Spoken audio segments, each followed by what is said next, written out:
আমরা এই পর্যায়ে গণমাত্রার বিভিন্ন একক নিয়ে আলোচনা করব। গণমাত্রার বিভিন্ন একক বলতে আমরা বুঝে গেছি হচ্ছে তোমার মনে করো যে পিপিএম, পিপিবি, পিপিটি এই জিনিসগুলো নিয়ে একটু আলোচনা করার চেষ্টা করব। দেখো পিপিএম, পিপিএম যেটা এটা আমরা বলতে হচ্ছে পার্টস পার মিলিয়ন, এবং পিপিএম যে কথা তোমার মনে করো যে মিলিগ্রাম পার লিটার, সেম একই কথা, এটা একটু মাথায় রাখবা। পিপিবি যে কথা মাইক্রোগ্রাম পার লিটার, সেম একই কথা। এবং পিপিটি যেটা এটা হচ্ছে ন্যানোগ্রাম পার লিটার, সেম একই কথা। পিপিএম হিসাব করতে হবে যেমন পার্টস পার মিলিয়ন, এটা হিসাব করতে হবে 10 টু দি পাওয়ার 6, এটা হচ্ছে 10 টু দি পাওয়ার 9, আর এটা হচ্ছে 10 টু দি পাওয়ার 12। এই জিনিসগুলো parts per million, parts per billion, parts per trillion, এই জিনিসগুলো নিয়ে একটু আলোচনা করব। দেখো মনে করো যে কোনো একটা আমরা ধরে নিলাম যে একটা ঘনমাত্রা দেওয়া আছে, যেমন এই এস দেওয়া আছে, সি মোল পার লিটার, মোল পার লিটারে দেওয়া আছে এই মানটা। এখন আমরা চাইতেছি এটার মোল পার লিটার না, এটা নিতে চাইতেছি হচ্ছে মিলিগ্রাম পার লিটার অথবা পিপিএম এককে। তাহলে কি করতে হবে? অবশ্যই মনে রাখবা গ্রাম পার লিটার থেকে তুমি মোল পার লিটার থেকে তুমি যদি গ্রাম পার লিটার দেখতে চাও, গ্রাম পার লিটার দেখতে চাও, তাহলে অবশ্যই যে যৌগ দেওয়া থাকবে তার আণবিক ভর দ্বারা গুণ করতে হবে। দেখো সি ইন্টু এম, এটা হয়ে গেল গ্রাম পার লিটার। কিন্তু গ্রাম পার লিটার থেকে আমি যাবো হচ্ছে মানে মিলিগ্রাম পার লিটার। তাহলে মিলিগ্রাম পার লিটার যদি চাইতে চাই তাহলে অবশ্যই cm into 10 to the power 3 দ্বারা গুণ করলে আমরা পেয়ে যাবো হচ্ছে মিলিগ্রাম পার লিটার। আর এই মিলিগ্রাম পার লিটার হইলো আমার সেই কাঙ্ক্ষিত ppm। বুঝতে পারছি? যে কোনো ঘনমাত্রা দেওয়া থাকবে, এই ঘনমাত্রা থেকে ppm নিতে গেলে প্রথমে কি করতে হবে? এটাকে মোল পার লিটার থেকে গ্রাম পার লিটার নিতে হবে। গ্রাম পার লিটারটাকে তুমি যদি মিলিগ্রাম পার লিটার নিতে পারো তাহলে কিন্তু তোমার ppm হয়ে যাবে। আবার তুমি মনে করো এটা তোমার মনে আছে যে ppm না, এটা তুমি ppb তে নিবা, তাহলে কি করবা? এই যে গ্রাম পার লিটার থেকে সরাসরি গ্রাম পার লিটার থেকে তুমি কি করতে পারো, যে তুমি সরাসরি লিখতে পারো হচ্ছে cm into 10 to the power 6 দ্বারা গুণ করো, তাহলে দেখো মাইক্রোগ্রাম পার লিটারে চলে গেল। আর মাইক্রোগ্রাম পার লিটার মানে তো ppb, তাই না? তোমার মনে চাইছে যে আমরা পিপিবি না পিপিটি তে নিব, তাহলে 10 টু দি পাওয়ার 9 দ্বারা গুণ করবা। দেখো যে মাইক্রোগ্রামটা যদি ন্যানোগ্রাম পার লিটার নিতে চাই তাহলে এটা আমরা কি করতে পারি, যে cm into 10 to the power 9, 10 to the power 9 যে ন্যানোগ্রাম পার লিটার। আর এটাই সেই আমাদের কাঙ্ক্ষিত পিপিটি। তাহলে আমরা কি পাইলাম? এখানে তিনটা সূত্র পাইলাম। একটা সূত্র কি হতে পারে? দেখো ppm এর যদি সূত্রগুলো হিসাব করি, ppm বের করতে গেলে প্রথম যে সূত্রটা এটা হচ্ছে cm into 10 to the power 3।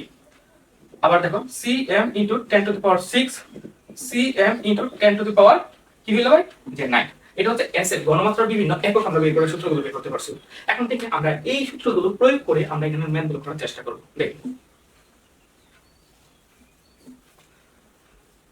দেখো এ পাত্রের মধ্যে কি ঘনমাত্রা তোমার দেওয়া নেই, তার মানে অবশ্যই ঘনমাত্রা বের করতে হবে। কিছুক্ষণ আগে আমরা এই পাত্রের ঘনমাত্রা এই যে এ পাত্রে, বি পাত্রে এবং সি পাত্রের ঘনমাত্রা বের করে দেখে আসছে। দেখো যদি আমি হিসাব করি যে এ পাত্রের ঘনমাত্রা কত ছিল, আমি এখানে লিখে দেই। এ পাত্রের ঘনমাত্রা আমরা বের করছিলাম হচ্ছে 0.1 মোল পার লিটার। বি পাত্রের ঘনমাত্রা আমরা বের করছিলাম 0.025 মোল পার লিটার, এবং সি পাত্রের ঘনমাত্রা আমরা বের করছিলাম 0.1 মোল পার লিটার। আশা করি এই তিনটা ঘনমাত্রা আমরা জানি, ঠিক আছে ভাই? তাহলে দেখো যে এ পাত্রের ক্ষেত্রে এ পাত্রের ঘনমাত্রা কত দেওয়া আছে? s ইকুয়াল, দেখো তোমার কিন্তু অবশ্যই আগে ঘনমাত্রা বের করতে হবে। ঘনমাত্রা কিন্তু ভাই তোমার শিখাই আসছে কিভাবে বের করতে হয়। দেখো এটার মান কত দেওয়া আছে? যে ঘনমাত্রাটা দেওয়া আছে হচ্ছে এ পাত্রের ক্ষেত্রে 0.1 মোল পার লিটার। এখন আমরা মোল পার লিটার থেকে কই যাব? প্রথমে গ্রাম পার লিটার যাব। 0.1 মোল পার লিটার থেকে গ্রাম পার লিটারে গেলে তার যে এই যে সালফিউরিক অ্যাসিড, এই সালফিউরিক অ্যাসিডের আণবিক ভর কিছুক্ষণ আগে আমরা দেখে আসছি, এটার মান 98। তুমি 98 দ্বারা গুণ করো, 98 দ্বারা গুণ করলে পাই হচ্ছে গ্রাম পার লিটার। কারণ গ্রাম পার লিটার থেকে তোমার কই যেতে হবে? Milligram per litre. আর মিলিগ্রাম পার লিটার মানে তো ppm। 0.1 into 98 10 to the power 3 দ্বারা যদি গুণ করি তাহলে এটা হবে মিলিগ্রাম পার লিটার। আর এখানকার আনসারটা আমরা পাবো হচ্ছে 9800 ppm। আশা করি এটাই হবে সেই আমাদের কাঙ্ক্ষিত যে উত্তরটা। আশা করি বুঝতে পারছি ভাই। ওকে, এর পরবর্তীতে দেখো বিপাত্রের তো গণমাত্রা দেওয়া নাই, আর আমরা তো গণমাত্রা আগে বের করে রাখছি, শুধু খালি মান বসাই দেবো, কাজ হয়ে যাবে।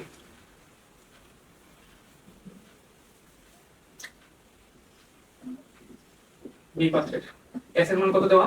0. বের করে রাখছিলাম 0.025 মোল পার লিটার। তাহলে দেখো বি পাত্রের মধ্যে আছে কি? সোডিয়াম হাইড্রোক্সাইড আছে, এবং তার আণবিক ভর কত? এর মান 40। তাহলে দেখো 0.025 এটা আমরা 40 দ্বারা গুণ করলে পাবো হচ্ছে গ্রাম পার লিটার। তারপর হচ্ছে এটা যদি আমরা একটা কাজ করি যে 0.025 ইনটু 40 যদি মিলিগ্রাম পার লিটার নিতে চাই তাহলে অবশ্যই 1000 দ্বারা বা 10 টু দি পাওয়ার 3 দ্বারা গুণ করতে হবে। 10 টু দি পাওয়ার 3 দ্বারা গুণ করলে পাবো কি মিলিগ্রাম পার লিটার। আর এটার আনসারটা তোমরা বের করতে পারবে আশা করি ppm এভাবে করলে কিন্তু হয়ে যেতেছে। আবার দেখো যে সি পাত্রের ক্ষেত্রে যদি হিসাব করি সি পাত্রের দেখো সি পাত্রের এস এর মান কিন্তু দেওয়াই আছে। এস এর মান দেওয়া আছে তাহলে আমরা বের করে নিছি, আগেই বের করে রাখছিলাম। তাহলে দেখো এস ইকুয়াল কত হইতেছে 0.1 মোল পার লিটার। দেখো গণমাত্রা এখান থেকে আমরা নিয়ে আসছি। যেহেতু এখানে সোডিয়াম কার্বনেট দেওয়া আছে, সোডিয়াম কার্বনেট তার আণবিক ভর কিছুক্ষণ আগে আমরা দেখছি 106। দেখো 0.1 মোল পার লিটার থেকে গ্রাম পার লিটার নিলাম, আণবিক ভর দ্বারা গুণ করে তাহলে পাইলাম কি গ্রাম পার লিটার। এবং এটার যে আনসারটা, এটার আনসারটা কত হবে কত ভাই? দেখো এরপরে মিলিগ্রাম পার লিটার নিতে হবে। 0.1 ইনটু 10 টু দি পাওয়ার 106 রে 10 টু দি পাওয়ার 3 দ্বারা গুণ করলেই কিন্তু আমার আনসারটা মিলিগ্রাম পার লিটার হবে। আর এটার যে আনসারটা এটা হবে 10,400 ppm।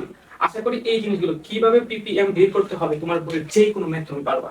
তোমার বইয়ের যে কোনো ম্যাথ ppm থেকে কিভাবে রূপান্তর করতে হয় এবং বোর্ডের অবশ্যই এটা 9 নম্বর প্রশ্নের মধ্যে ম্যাক্সিমাম বোর্ডের ক্ষেত্রে এটা থাকে।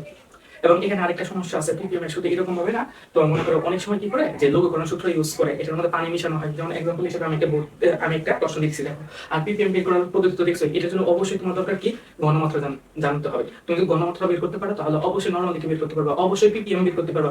আমি যদি ppt বলতাম তাহলে এখানে কি তো 10 টু দি পাওয়ার 9 দ্বারা গুণ করতাম, ppb বললে 10 টু দি পাওয়ার 6 দ্বারা গুণ করতাম। আশা করি এই জিনিসগুলো আমরা বুঝতে পারছি। তাহলে দেখো যে আরেকটা প্রশ্ন পাই, এমনিতে একটা প্রশ্ন দিতেছি, দেখো এটা কি করতে হবে। আমি প্রশ্নের ফরম্যাটটা দিয়ে দিতেছি। মনে করো এখানে একটা সেমিমোলার আছে, সেমিমোলার একটা দ্রবণ দেওয়া আছে সোডিয়াম হাইড্রোক্সাইডের। এখন এখানে আয়তন দেওয়া আছে তোমার মনে করো 500 ml। এখন এই জায়গার মধ্যে বলছে বাইরের থেকে অতিরিক্ত যদি 50 ml পানি যুক্ত করা হয় তাহলে ppm নির্ণয় করো। 50 ml পানি যদি যুক্ত করি তাহলে এই যে গণমাত্রা, দ্রবণের গণমাত্রা তোমার জীবনে সেম থাকবে না, অবশ্যই গণমাত্রাটা পরিবর্তিত হবে। তাহলে নতুন গণমাত্রা দিয়ে তোমার ppmটা বের করতে হবে। তার জন্য তোমার কি করতে হবে দেখো, যেহেতু তোমার এখন তোমার জানতে চাইছে হচ্ছে 50 ml পানি যুক্ত করার পর ppm কত। তাহলে দেখো এটা কি করবে, দেখো এখানে কি দেওয়া আছে S1 এর মান যেহেতু সেমিমোলার ক্ষেত্রে 0.5 মোলার। B1 এর মান কত দেখো 500 ml এবং B2 টা কত হবে দেখো 50 এর সাথে 500 যোগ করে দেখো তাহলে মোট আয়তন কত হইলো 550 ml। 550 ml এবং S2 টা বের করতে পারলে কিন্তু খেলা শেষ। তাহলে এটা কিভাবে করবে দেখো, লঘুকরণ সূত্র কি ছিল যে S1V1 S2V2। তাহলে S2 টা তুমি বের করো, পাইবা কি S1V1/V2। তার মানে তুমি গণমাত্রা জানো। তাহলে S2 যেহেতু জানো তার মানে তুমি এই জায়গা থেকে যদি ppm টা বের করো, মনে করো আমরা ppm বের করব তাহলে এই যে S2 যে মানটা, S2 টা অবশ্যই কি মোল পার লিটারে দেওয়া থাকবে। তাহলে এই মানটা তুমি কি করবা, এই S এর সাথে তার আণবিক ভর দ্বারা গুণ করবা। তাহলে এটা কি হবে গ্রাম পার লিটার হবে। গ্রাম পার লিটারে রাখলে তো হবে না, মিলিগ্রাম পার লিটার নিতে হবে। তাহলে Sm * 10 to the power 3 milligram per litre. আর এটাই সেই আমাদের কাঙ্ক্ষিত ppm আনসার। দেখো এটাই কাঙ্ক্ষিত সেই ppm আনসার হবে। আশা করি এই জিনিসগুলো আমরা বুঝতে পারছি। যদি অতিরিক্ত পানি যুক্ত করা হয় তাহলে আমরা ppm বের করতে পারবো ইনশাআল্লাহ। এই জায়গা থেকে প্রশ্ন আসবে, যে কোনো বোর্ডে প্রশ্ন আসবে। তুমি বিগত বছরের প্রশ্ন দেখবা এই জায়গায় ঘুরে ফিরে এই জায়গা থেকে প্রশ্ন আসতেছে। এর পরবর্তীতে আমরা যে মিশ্রণের প্রকৃতি নিয়ে আলোচনা করার চেষ্টা করব।